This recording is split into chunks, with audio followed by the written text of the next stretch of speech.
Okay. ఇక్కడ నుండి మనం ఈజీగా బయింగ్‌కి లేదు. ఓకే. సెల్లర్ స్ట్రాంగ్ వస్తున్నారండి. వెయిట్ చేద్దాం. ఎందుకు నేను బయింగ్ ఆపర్చునిటీ చూసానంటే చూడండి, ఇక్కడ బ్రేక్అవుట్ అయ్యింది. రిట్రేస్ అయ్యింది. ఇక్కడ ఎవరైతే బయింగ్‌కి ట్రేడ్ తీసుకున్నారో వాళ్ళ ట్రేడ్ లాస్ చేయడానికి ఒక ఎర్రర్ క్యాండిల్ క్రియేట్ అయింది. ఇక్కడ యాక్చువల్‌గా గ్రీన్ అవ్వాలి ఇప్పుడు. ఓకే. కానీ క్యాండిల్ గ్యాప్ డౌన్ ఓపెన్ అయింది. సో సెల్లర్ అయితే అవుతున్నారు. నేను బయింగ్‌కి ట్రేడ్ తీసుకుందాం అనుకున్నా. 5 సెకండ్స్‌లో కూడా సెల్లర్ స్ట్రాంగ్ కనబడుతున్నారు. సో అందుకని ట్రేడ్ అయితే వదిలేసిన నేను. యాక్చువల్‌గా గ్రీన్ అవ్వాలి ఇక్కడ. వెయిట్ చేద్దాం.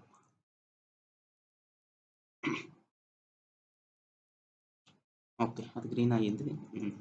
చెప్పాను కదా, ఇక్కడ గ్యాప్ డౌన్ అయినందుకు నేను కొంచెం కన్‌ఫ్యూజ్ అయినా ఛాన్స్ ఉందని. యాక్చువల్‌గా అయితే ఇక్కడ గ్రీన్ అవ్వాలి. అది గ్రీన్ ఇక్కడ అయ్యిందనమాట. ఓకే. ఇక్కడ ట్రాకింగ్ జరుగుతదండి. ఓటీసీ ఉంటుంది కదా!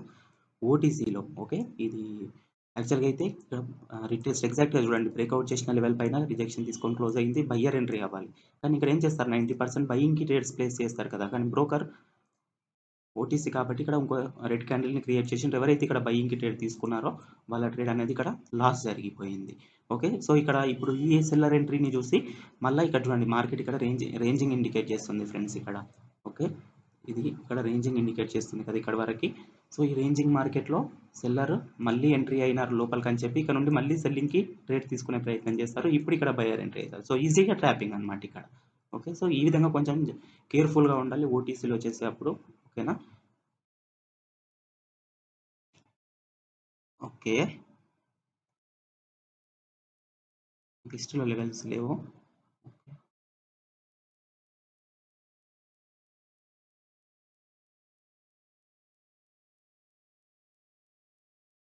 రివర్సల్ అవ్వకుంటే మనం బయింగ్‌కి కాన్ఫిడెంట్‌గా ట్రేడ్ తీసుకుంటుండే. అయినా కూడా తీసుకొని ఇక్కడ నుండి బయింగ్‌కి అయితే ఛాన్సెస్ ఉన్నాయి. షూర్ షాట్ అయితే కాదు. ఓకే.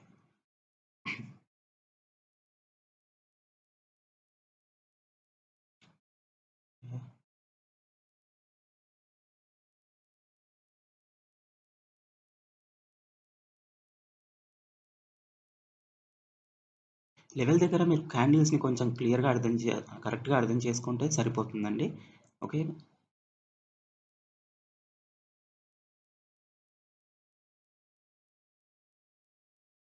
ఓకే. కంటిన్యూ అయ్యింది. ఓకే. ఇక్కడ ట్రేడ్ ఎందుకు తీసుకున్నానంటే సింపుల్ ఫ్రెండ్స్, చూడండి ఇక్కడ మార్కెట్ ప్రీవియస్‌గా చూసుకుంటే 1 సెకండ్ నేను చూపిస్తాను. ప్రీవియస్‌గా చూసుకుంటే ఇక్కడ అప్ ట్రెండ్ క్రియేట్ అయింది ఇక్కడ నుండి ఇక్కడ వరకి. తర్వాత ఇక్కడ ఒక చిన్న ఏరియా రేంజ్ క్రియేట్ అయింది. తర్వాత బ్రేక్అవుట్ అయ్యింది. ఈ బ్రేక్అవుట్ ట్రూ బ్రేక్అవుటే. అందుకే ఇది రిటెస్ట్ అయ్యింది ఇక్కడ ఈ లెవెల్ పైన. సో ఇక్కడ ఈ తర్వాత బయ్యర్ కంటిన్యూ అవ్వాలి. కానీ ఇక్కడ చిన్న ట్రాపింగ్ జరిగింది. సో అందుకే సెల్లర్ ఇక్కడ సెల్లర్‌ని క్రియేట్ చేసిండ్రు. సో ఈ సెల్లర్‌ని చూసి ఈ రేంజ్‌ని చూసి ఏం చేస్తారు మళ్ళీ చాలామంది, ఇక్కడ వరకు మార్కెట్ టార్గెట్ ఉంటుందని చెప్పి సెల్లింగ్‌కి ట్రేడ్స్ ప్లేస్ చేస్తారు. ఓకే. కానీ మార్కెట్ ఇప్పుడు బయింగ్‌కి వెళ్ళిపోతుందన్నమాట. ఓకేనా? ఇక్కడ ఇంకో ట్రాప్ కూడా సింపుల్‌గా గుర్తుపెట్టుకోండి. ఇక్కడ ఇది కూడా ట్రాపే. ఇక్కడ చూడండి, ఈ హ్యామర్ క్యాండిల్‌ని చూసి కూడా ఇక్కడ నుండి సెల్లింగ్‌కి ట్రేడ్స్ ప్లేస్ చేస్తారు మళ్ళీ లెవెల్ పైకి వెళ్ళినాక. ఓకేనా? ఎందుకంటే సెల్లర్ ఇక్కడ నుండి ఎంట్రీ అవుతున్నారు కాబట్టి ఈ సెల్లింగ్‌కి ట్రేడ్ ప్లేస్ చేస్తారు. కానీ చూడండి మనం కొంచెం కేర్‌ఫుల్‌గా అర్థం చేసుకుంటే సరిపోతుంది. ఈ ట్రాప్ నుండి మనం బయటపడతాం. కానీ అర్థం చేసుకునే వాళ్ళు ఈజీగా ఇక్కడ ఎన్ని స్టెప్‌ల లాస్ చూడండి ఇక్కడ. ఇక్కడ 1 లాస్. ఇది బయింగ్‌కి ట్రేడ్ తీసుకుంటారు. ఇది లాస్. ఓకే. ఇది లోపలికొచ్చిన తర్వాత సెల్లింగ్‌కి ట్రేడ్ తీసుకుంటారు. ఇది లాస్. ఓకే. ఇది గ్రీన్ అయిందా, మళ్ళీ ఇక్కడ మార్టింగల్ ట్రేడింగ్ తీసుకుంటారు. ఈ లెవెల్ పైకెళ్ళినప్పుడు సెల్లింగ్‌కి. ఇది కూడా లాస్. ఎందుకు లాస్ అంటే కరెక్ట్‌గా అర్థం చేసుకోలేరు ఇక్కడ. ఓకేనా? మార్కెట్ ఇట్లా ట్రాప్ చేస్తదండి. ఓకే.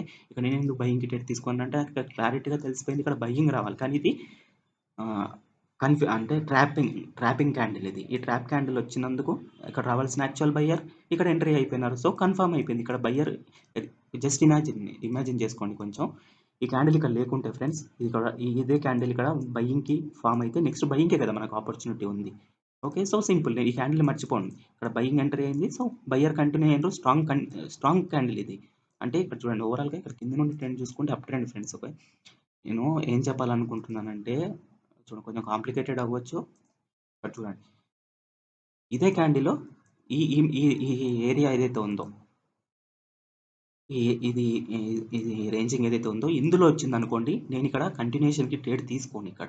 ఓకే. ఇక్కడ కంటిన్యూషన్‌కి ట్రేడ్ తీసుకోను నేను. వెయిట్ చేస్తాను ఇక్కడ. ఎందుకంటే ఇది రేంజింగ్‌లో రివర్సల్‌కి ఛాన్సెస్ 50-50 ఏదైనా అవ్వచ్చు. కానీ ఇక్కడ మార్కెట్ క్లియర్‌గా డైరెక్షన్‌ని బ్రేక్ చేసింది.